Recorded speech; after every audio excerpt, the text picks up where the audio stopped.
Hello guys, welcome to the channel English by heart. और भागवत गीता आज हम बात करने वाले हैं ग्रामर की गीता के पार्ट सेकंड। और पार्ट फर्स्ट में हमने देखा था डिफरेंट पार्ट्स ऑफ स्पीच जो हम देख चुके हैं। एक बार उसको फटाफट रिप्राइज कर लेते हैं। रिप्राइज गाइस आप सभी को पता होगा, it's a very good word. Reprise का मतलब होता है दोहरा लेना। फाइन, तो हम इसको अभी रिप्राइज कर लेते हैं। स्पेलिंग अगर आपको नहीं दिख रही है, गलत कॉम्बिनेशन हो गया तो वापस लिख देता हूं। रिप्राइज और रिकैपिचुलेट। तो रिप्राइज और रिकैपिचुलेट का मतलब क्या होता है? फटाफट वापस से उसको रिवाइज कर लेना। तो अपन ने देखा था 8 पार्ट्स ऑफ स्पीच, जो मैंने बताया भी था आपको, है ना, कि noun, pronoun, adjective, verb, adverb, preposition, conjunction, interjection. हमने अभी देखे थे 3 पार्ट्स। फाइन, हमने देखा था नाउन क्या होता है। नाउन वह होता है जो आपको आपके पांचों सेंसेस से जवाब देते हैं कि वे क्या हैं या कौन है। जो हमें जवाब दे कि वे क्या या कौन है आपके पांचों सेंसेस से, वो क्या कहलाते हैं? नाउन। राइट, जैसे कि आपने क्या देखा अभी अभी आपको क्या क्या दिख रहा है? जो भी आपको अभी दिख रहा है वो सब क्या है? जो आपको जवाब देता है क्या से, वो क्या है?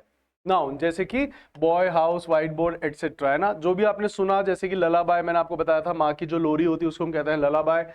तो अगर आपने ललाबाय सुनी और आपने क्या खाया, क्या चखा और आपने क्या महसूस करा। महसूस हम 2 तरीके से कर सकते हैं। एक आपके जो शारीरिक होता है त्वचा पर, और एक होता है आंतरिक जो आपकी आत्मा महसूस करती है, लव, हेट, एंगर, एटसेट्रा, है ना।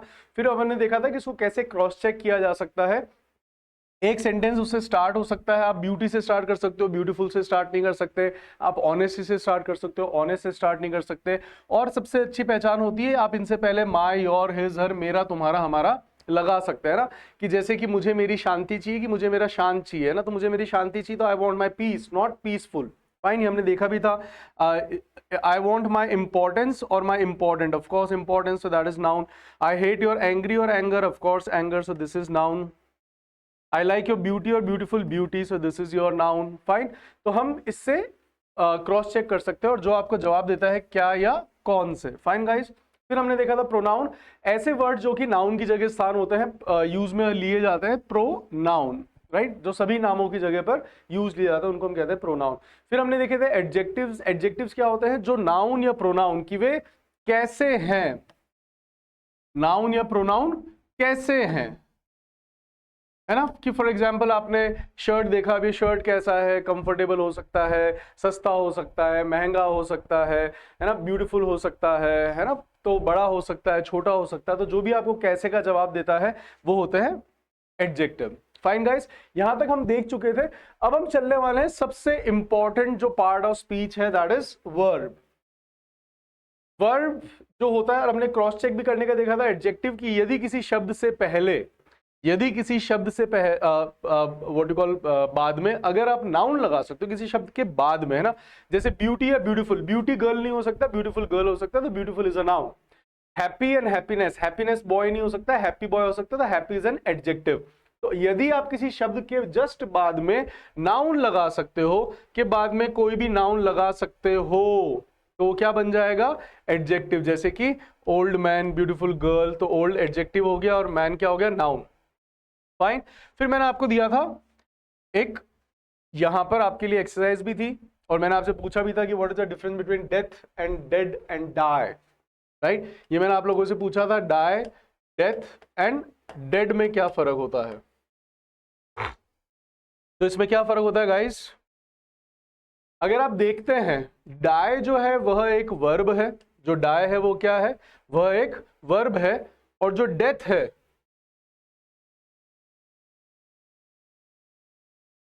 जो डेथ है वह क्या है?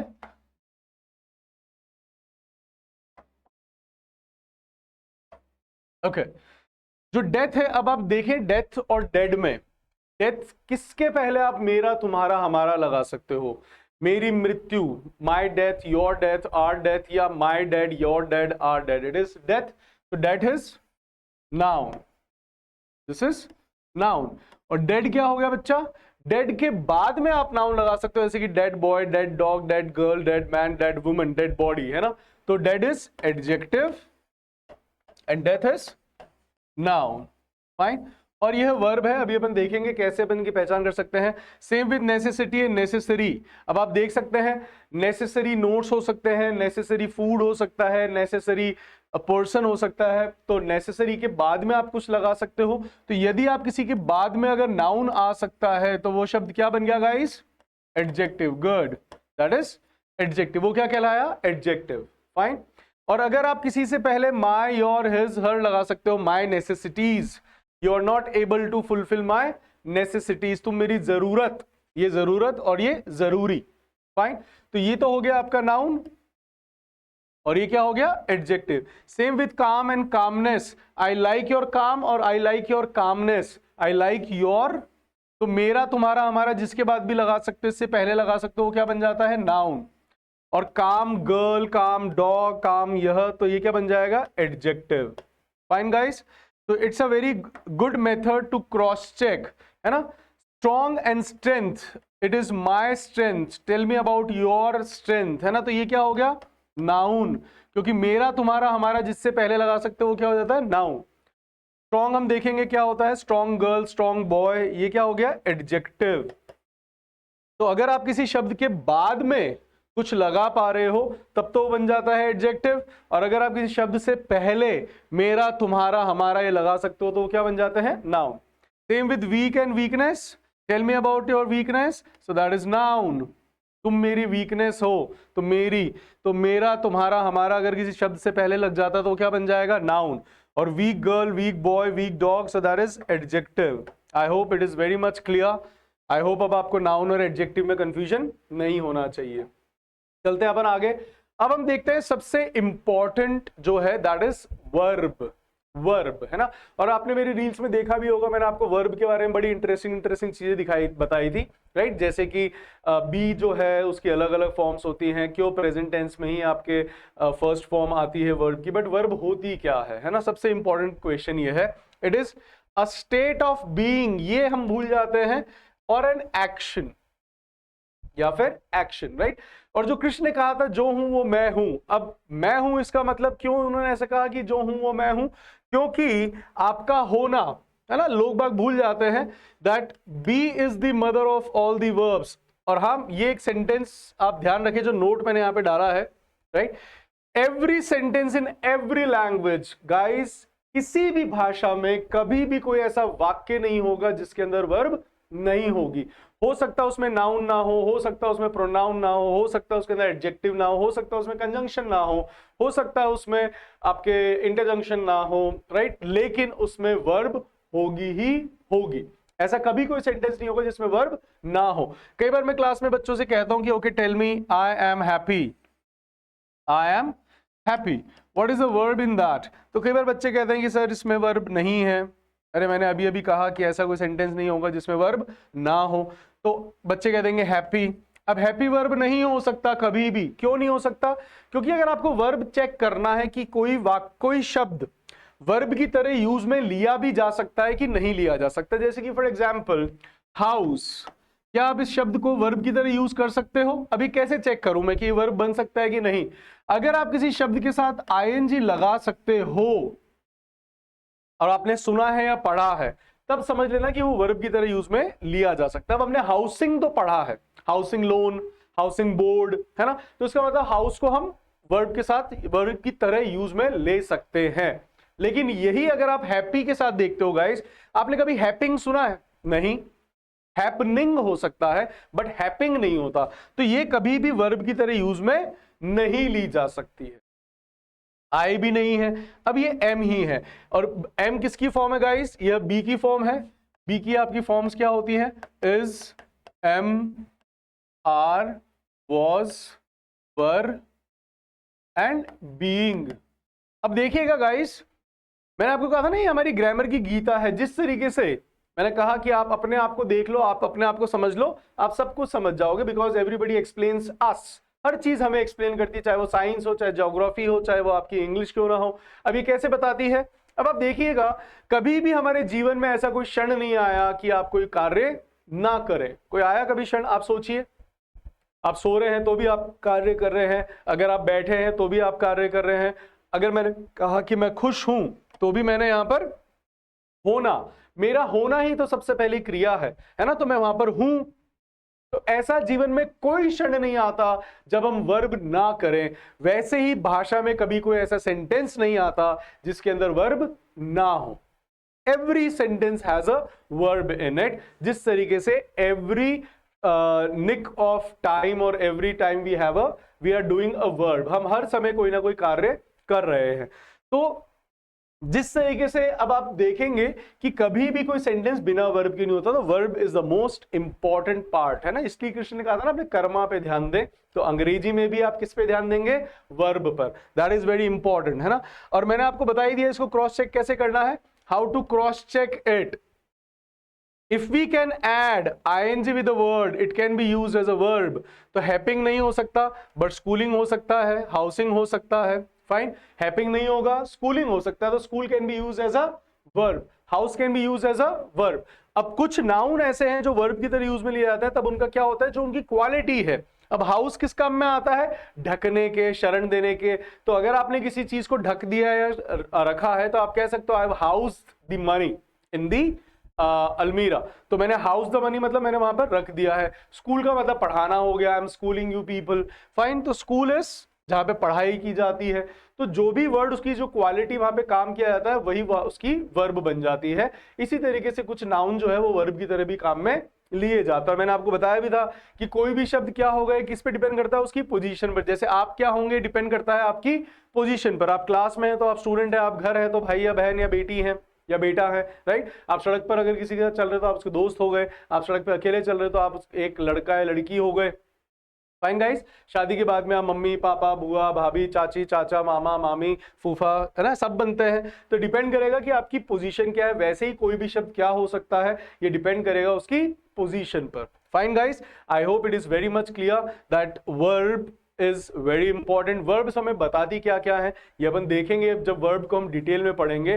Verb is a very good topic, और इसके अंदर 5 टॉपिक्स हम कवर करने वाले हैं। वर्ब के अंदर आपके टेंसेस आ गए, आपके कंडीशनल सेंटेंसेस आ गए, आपके एक्टिव पैसिव वॉइस आ गया, आपके डायरेक्ट इनडायरेक्ट आ गया, और एक सब्जेक्ट वर्ब एग्रीमेंट आ गया।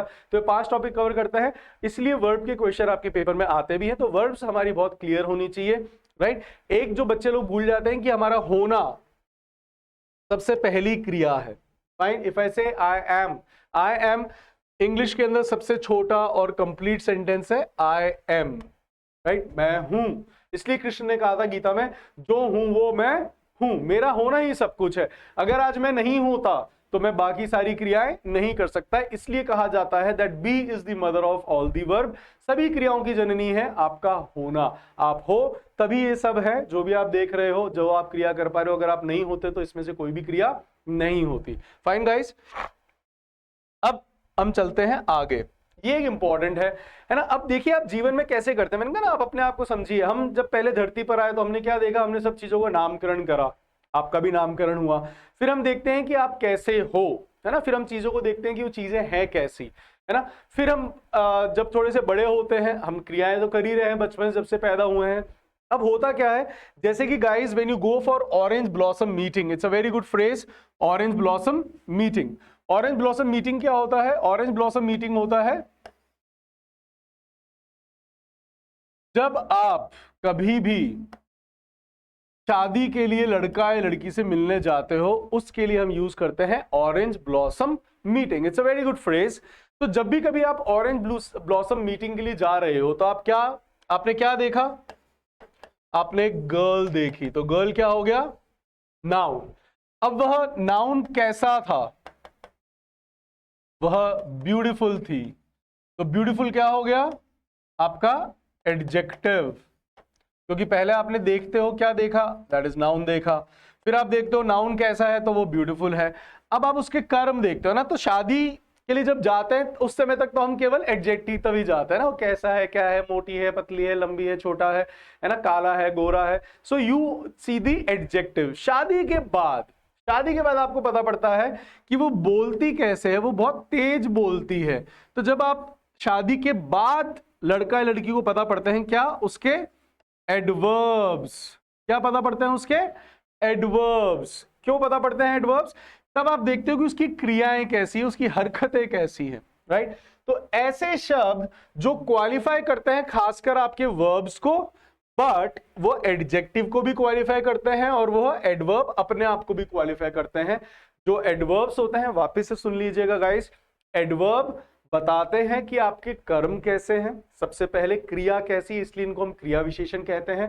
प्लस यह आपके एडजेक्टिव्स को भी बताते हैं, है ना। अब देखेंगे कैसे, जैसे कि फॉर एग्जांपल अगर मैंने आपको कहा शी, अगर मैंने आपको कहा शी स्पीक्स स्लोली, अब जो ये शब्द है, मतलब जो ये सेंटेंस है, इसके अंदर जो स्लोली आ रहा है वो किसके लिए आ रहा है? शी के लिए आ रहा है, उसके बोलने के लिए आ रहा है, उसके बोलने के लिए आया, है ना। तो ये क्या बन गया? एडवर्ब, क्योंकि उसके बोलने के लिए आया। अब अगर मान लो मैंने कहा शी स्पीक्स वेरी स्लोली, वो कैसे बोलती है? अब आप देखिएगा, ये स्लोली वापस इसी के लिए आया है और ये वेरी किसके लिए आया है? इसके लिए आया है। तो ये जो वेरी है यहां पर, ये भी क्या है? एडवर्ब ही है, और ये किसको डिफाइन कर रहा है? एडवर्ब को ही। फॉर एग्जाम्पल इफ आई से she is very beautiful, she is very beautiful. अब ब्यूटिफुल क्या था? एडजेक्टिव, ये तो है एडजेक्टिव, क्योंकि किसकी क्वालिटी बता रहा है? इसकी। लेकिन जो ये वेरी आ रहा है कि वो कितनी ब्यूटीफुल है, तो ये किसके लिए आ गया? एडजेक्टिव के लिए, और ये क्या बन गया यहां पर? एडवर्ब। तो एडवर्ब जो होते हैं गाइस, वो हमें जवाब देते हैं कब, कहां, कितना, कैसे और कितनी बार। कैसे और कितना, है ना। तो अभी आपने देखा हो तो यहां पर वो कितनी धीरे है, वो बहुत धीरे है, तो ये जो बहुत लगा ये भी एडवर्ब हुआ। वो कितनी सुंदर है, वो बहुत सुंदर है, तो ये भी क्या हो गया? एडवर्ब ऑफ डिग्री, कितना। तो जो एडवर्ब्स होते हैं जीवन में, हम एडवर्ब्स भी काम में लेते हैं गाइस। और इनको देखो, पार्ट्स ऑफ स्पीच को सबसे अच्छा समझने का तरीका क्या होता है? इनकी प्रैक्टिस करने का, है ना। जब आप घर पर होते हो, आप चीजें देख रहे होते हो, आप बात कर रहे होते हो, आप सेंटेंस बोल रहे होते हो, तो जब भी आप सेंटेंस बोलते करते हैं तो उस समय कृपया करके आप ध्यान दीजिएगा कि मैंने अभी यहाँ पर एडवर्ब लगाया कि एडजेक्टिव लगाया, ये किसके लिए आया है। तो इससे क्या होता है, जब आप इस तरीके से प्रैक्टिस करते हैं तो it becomes very easier for us, ये हमारे लिए उस समय बहुत आसान हो जाता है। फाइन गाइस, चलिए अब हम देखते हैं प्रेपोजिशंस। प्रेपोजिशंस क्या होती हैं? ये इसके नाम में ही छुपा हुआ है। प्रीपोजिशन क्या है इसके नाम में? प्रीपोजिशन। प्री मतलब पहले और पोजीशन। अब आप देखिएगा, जब से आप पैदा हुए हैं तब से आप पोजीशन बदल रहे हैं। और पोजीशन कौन बदल सकता है? नाउन या प्रोनाउन, क्योंकि वही लिविंग है और वही एक्शन भी कर सकते हैं, वो वर्ब भी कर सकते हैं और वही अपनी पोजीशन भी चेंज करते रहते हैं। मैंने एक वीडियो देख रहा था तो उसके अंदर एक टीचर कहते हैं कि छोटे जो शब्द इंग्लिश के अंदर, जो छोटे शब्द है वो प्रेपोजिशन। छोटा तो इज भी है, छोटा तो एम भी है, तो वो क्या प्रेपोजिशन हो गया? छोटा तो पुट भी है, तो वो क्या प्रेपोजिशन हो गया? नहीं। तो कृपया करके ऐसी डेफिनेशंस को याद ना करें। और टीचर से भी एक रिक्वेस्ट है कि डेफिनेशन थोड़ी ढंग की और जो हर जगह एप्लीकेबल हो। ये नहीं कि जो छोटे शब्द हो वो प्रेपोजिशन। छोटे शब्द तो इज भी है, आई भी है, तो ये क्या प्रेपोजिशन हो गए? नो। तो प्रेपोजिशंस वह होते हैं द शब्द जो कि बताते हैं क्या? पोजीशंस ऑफ नाउन और pronoun in respect of time, place और पर्पस। राइट। अधिकतर जो हमारी पोजीशन होती है हम किस हिसाब से चेंज करते हैं? या तो हम जगह के हिसाब से या फिर समय के हिसाब से। तो जो प्रेपोजिशंस होती हैं वो भी अधिकतर किसके लिए आती है? आपके स्थान और समय के लिए। तो जो आपकी पोजीशन है, जैसे अभी आपकी पोजीशन हो सकती है कि आप घर पर बैठे हैं, तो यू आर एट होम, तो अब आपकी पोजीशन थी घर, उससे पहले क्या शब्द लग गया? एट, तो that is a preposition. We are meeting on Monday, तो मंडे से पहले आपने क्या लगाया? ऑन, तो ऑन क्या हो गया? प्रेपोजिशन। फाइन गाइस, तो वह शब्द जो आपकी पोजीशन है उससे जस्ट पहले, वी आर इन क्लास, तो इन क्या हो गया? प्रेपोजिशन। फाइन गाइस, तो जो भी आपकी पोजीशन है उससे जस्ट पहले जो आप शब्द लगाते हो वे सब क्या कहलाते हैं? प्रेपोजिशन। क्लियर? फाइन।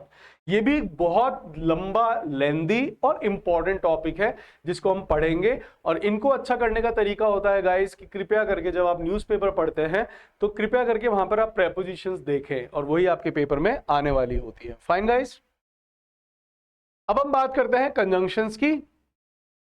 जैसे आप जीवन में अपने अलग अलग रिश्तों से, अलग अलग लोगों से जुड़ते चले जाते हो, वैसे ही इंग्लिश में भी हमें शब्द जोड़ने होते हैं। वाक्यों को बनाने के लिए हम दो वाक्यों को जोड़ते हैं, फ्रेज को जोड़ते हैं, क्लॉज को जोड़ते हैं कुछ शब्दों से, राइट। जैसे हम जुड़ते हैं किन्हीं लोगों से किसी के माध्यम से, राइट, तो वैसे ही जो वाक्य हैं उनको भी जोड़ा जाता है किन्हीं शब्दों से। और जंक्शन आपको पता ही होगा guys, the difference between a junction and a station. Station से केवल गाड़ियां आती आती है, और जंक्शन जो है वहां पर आपको नगरों को और दूसरे रेल मार्गों को जोड़ने वाली जो जगह होती है उसको हम कहते हैं junctions, and that is the difference between a railway junction and a railway station.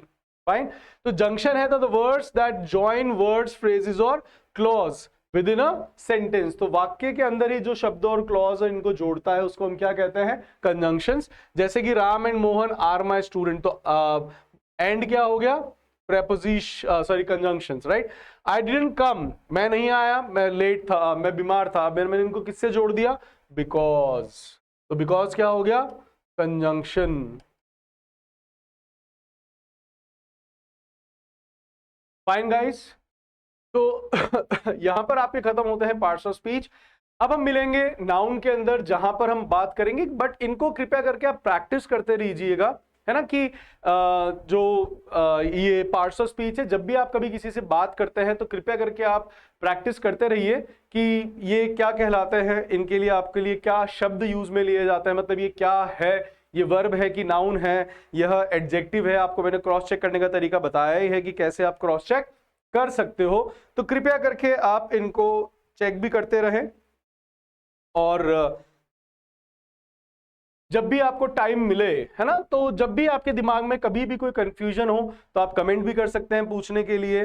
कभी भी आपको अगर जो लगता हो कि यार ये वर्ड एडजेक्टिव है कि नाउन है, इसका एक तरीका होता है, अगर आपको मुझसे नहीं पूछने का अगर आपको मिल रहा मौका, तो आप कृपया करके आप डिक्शनरी में देख सकते हैं। डिक्शनरी में जैसे ही आप वर्ड टाइप करोगे तो वो उसको स्क्रॉल भी करा करें। एक तो बच्चों को डिक्शनरी देखना भी नहीं आता, अभी जो नए नए बच्चे हैं, डिक्शनरी हमेशा जब देखो तो उसको स्क्रॉल करोगे, और in use dictionary not Google, है ना। इसका जो एक आखिरी पार्ट था जो हमने देखा है कि पार्ट्स ऑफ स्पीच में, दैट इज इंटरजेक्शन। इंटरजेक्शन क्या होता है, इंटरजेक्शंस होते हैं योर एक्सप्रेशंस, आउच, ओह, आहा, है ना। तो ये सब क्या होता है, दीज आर इंटरजेक्शंस। तो यह एक हमारे जो एक्सप्लेनेटरी जो हमारे साइंस होते हैं, जो हमारे वर्ड्स होते हैं, उनको हम कहते हैं इंटरजेक्शंस। ये इतने कोई बहुत इंपॉर्टेंट आपके रूल्स नहीं बनाते, इसलिए इनको हम यहाँ पर यूज में नहीं लेते हैं।